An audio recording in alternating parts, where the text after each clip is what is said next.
आता मी जात आहे संत गोरोबा काका तेरला.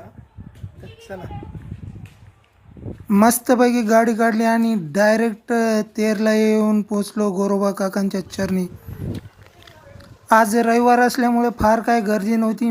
मंदिराच्या पायथ्यापासूनच नारळ आणि प्रसादासाठी पेढा घेतला आणि नंतर मग मंदिराच्या पायऱ्या चढून आतमध्ये प्रवेश केला.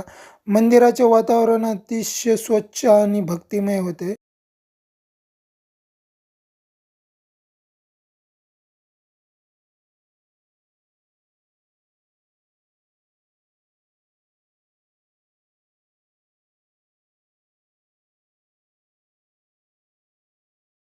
संत गोरोबा काकाचे दर्शन घेतले.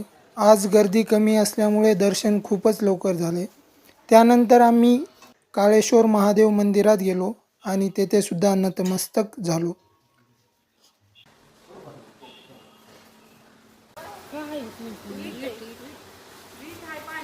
आणि शेवटी मामांना भेटून वापस आलो.